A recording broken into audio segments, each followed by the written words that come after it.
Imagine करिए एक दुनिया है जहाँ लोगों से बात करने में अजीब लगता हो, आँखों में आँखें मिलाने में अजीब लगता हो, सोशल इंटरेक्शन करने में तकलीफ होती हो और आसपास के माहौल में परिवर्तन होते ही मुश्किल महसूस होती हो। और मैं आज ये कहूँ कि इस तरह की दुनिया सही में कुछ लोगों की दुनिया है।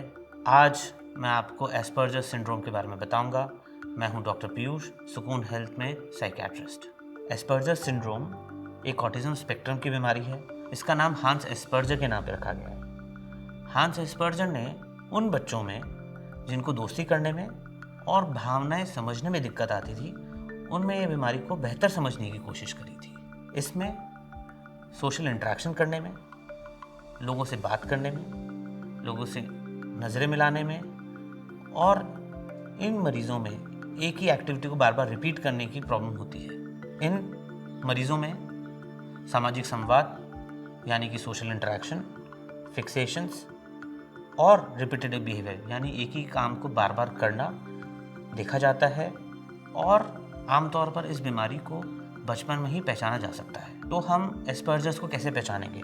कुछ लक्षणों पर ध्यान देके, जैसे कि बच्चों में सहानुभूति की कमी होना, दोस्ती करने में परेशानी होना और नज़रें मिलाने में दिक्कत होना। ये क्यों होता है, इसका कोई एग्जैक्ट रीज़न अभी तक नहीं ढूंढा जा सका है, लेकिन ये अनुमान है कि जेनेटिक और एनवायरमेंटल फैक्टर्स का कारण हो सकते हैं। इसके साथ कई और बीमारियां साथ में देखी गई हैं, जैसे कि Tourette syndrome, OCD, anxiety and ADHD.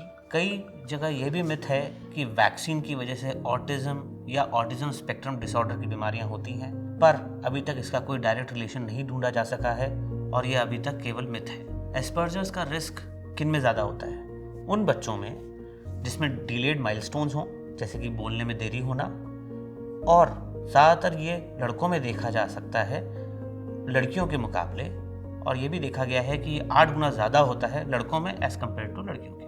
रोज़मर्रा की ज़िंदगी एस्पर्जर्स के पेशेंट के लिए चुनौतीपूर्ण होती है। रूटीन में परिवर्तन होना, लोगों से बात करना, सोशल क्यूज़ को समझना और अपने आप को एक्सप्रेस करना इनके लिए हमेशा ही कठिन होता है।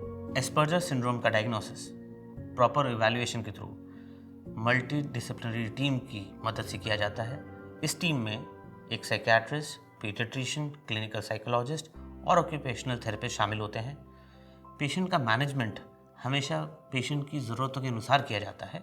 इसमें social skills training, occupational therapy और बिहेवियर थेरेपी भी शामिल हो सकती है। एस्पर्जर सिंड्रोम का ध्यान रखने वाले लोगों को और इनके परिवार वालों को एक बहुत महत्वपूर्ण भूमिका निभानी होती है। इनको अपने घर में एक सपोर्टिव एनवायरनमेंट बनाने की बहुत ज़रूरत होती है। इन लोगों का अपना खुद का ध्यान और मरीज़ की बाउंड्रीज यानी कि सीमाओं का भी ध्यान रखना बहुत ज़रूरी है। हमें यह भी समझना ज़रूरी है कि स्कूल और वर्क प्लेसेस पे इनको काफ़ी दिक्कत हो सकती है, जिसके कारण ये बुलिंग का शिकार भी हो सकते हैं। इसीलिए लोगों को इस बीमारी के लिए जागरूक करना बहुत ही ज़्यादा ज़रूरी है। एस्पर्जर सिंड्रोम के साथ जीना काफ़ी मुश्किल हो सकता है, पर सही समय पे सही इलाज, सही माहौल और सही सपोर्ट के साथ यह एक संतोषजनक जीवन जी सकते हैं।